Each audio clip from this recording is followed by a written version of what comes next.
What's up guys and welcome to FPL Today. I'm your host JNO, welcome to the channel and welcome back to my draft where I look at my team from the previous game week 27 and then what I'm going to do in game week 28, so hopefully you can see what a top 1% player is planning on doing. But before we get into the video, consider subscribing if you love FPL content and also hit that thumbs up button if you enjoy the video. So getting into this video, and we start off with my transfer for last game week, and it was Callum Wilson. It was about time I moved on to a third striker that could get me some points, and of course he came in with 2 points as he blanked, got no goals, no assists and no bonus points. But the plus side is it looks like it will be a good choice moving forward into blank game week 31, which we will talk about later in this video.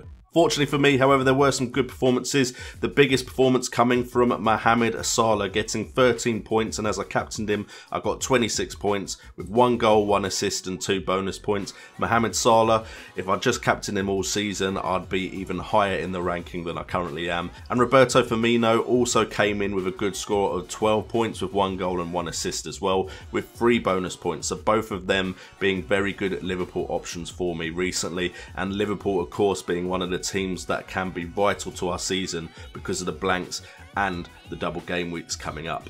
And then finally Shaqiri, who has done decently for me since I brought him into my side. 10 points from 1 goal and 3 bonus points, another good performance, and all 3 of these guys managed to carry me through into the next round of the FPL Cup. But it was a close run thing as I just beat FC Portians by 2 points, 75 points to 73 points, and my overall rank has now gone to 52,196, just still inside the top 1% of players. My overall points is now 1,593. 75 points was 14 points higher than the average for the game week, and my game week rank was 1.5 million-ish. So not a bad game week, and it was mainly those 3 performers that carried me to a good game week. If we look at my Game Week 27 team overall, the story just shows itself. It was those 3 that really performed for me. The highest scoring person after that fact was Raheem Sterling on 8 points, who just missed out on top performers. Then everyone else got 3 points or 2 points in total. Although I failed to mention Harry Kane, who did get 6 points as well for me.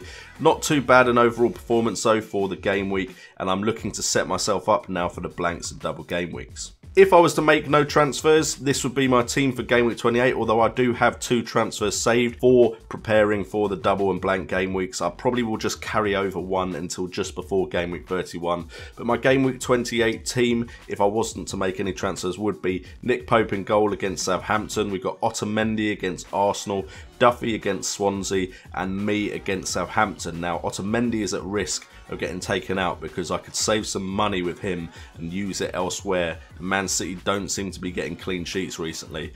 The other options in defence at the moment are Kenny, who I'm not too sure about rotation wise, and Phil Jones against Chelsea could come in as well.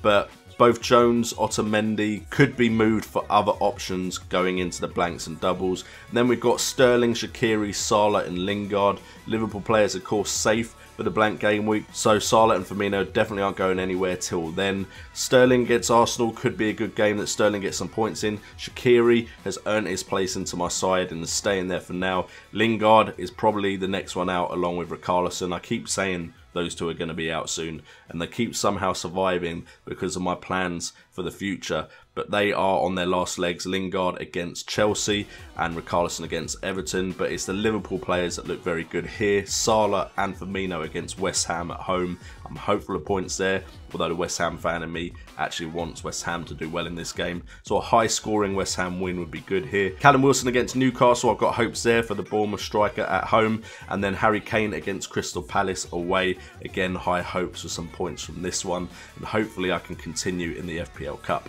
So we're not actually going to look at my transfers because I'm not 100% set on what my transfer is going to be yet. What we're going to do is we're going to look at the Game Week 31 fixtures instead. And as you can see, the Fantasy Premier League have updated their website, so you can go check this out yourself. There are 5 fixtures set for Game Week 31. The first one being Spurs versus Newcastle. So someone could be coming in from that Spurs side to join Harry Kane in my side. The likes of Eriksen, Dele Alli, Son are of course the front runners. There is the issue of Lucas Moura scorer in the background who may come in to rotate with one of those three midfielders, which is why Harry Kane is such an important player in the side for this game week, but he's the one that is very unlikely not to play unless he has an injury. Could consider a defender, but of course the fullbacks do get rotated, so it could be difficult to pick the right option in game week 31. Then as for Newcastle, do have a few options that could do decently. Kennedy has looked decent since he's come in at Newcastle, but I'm unlikely to bring him in unless he does very well over game week 28, 29 and 30. Then we've got Bournemouth versus West Brom. We have options behind Wilson like Stanislas, Ibe, King, who could come up with some points, and there are some cheap options there that you could replace your fifth midfielder with, the likes of Sermon of course, and then there's of course the defence as well. Daniels comes to mind that you could consider from Bournemouth. West Brom, no one really stands out. Maybe Brunt would be worth a punt with his corners and deliveries. The defenders can always pop up with a goal, it's just no one has done it consistently out of their back line this season. Huddersfield versus Palace, Moy looks like the one that is the safest option from that Huddersfield side that often gets involved with assists and goals. There's a striker rotation at Huddersfield, which I'm not too sure about. And there is some other options that have come up with some explosive results, but Moy seems the safest gamble from Huddersfield if I was going to go that way. Palace, not really anyone there I would like to take a punt on right now. Stoke got Shaqiri, Joe Allen has looked decent. They have of course got some strikers as well that could do well for you. Shaqiri though seems the best option to me at the moment from that side. And then of course you've got the young Stoke fullback, Bauer I think it is, that could be a decent shout.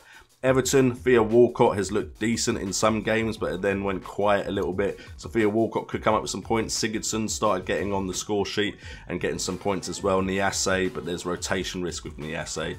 And then, of course, Coleman looks like he's coming back. So the defence, there could be a high-scoring option there for you. And then Liverpool versus Watford. We all know about Liverpool. Watford, I've kind of gone off the boil with the Watford players. Richarlison's been disappointing me a lot.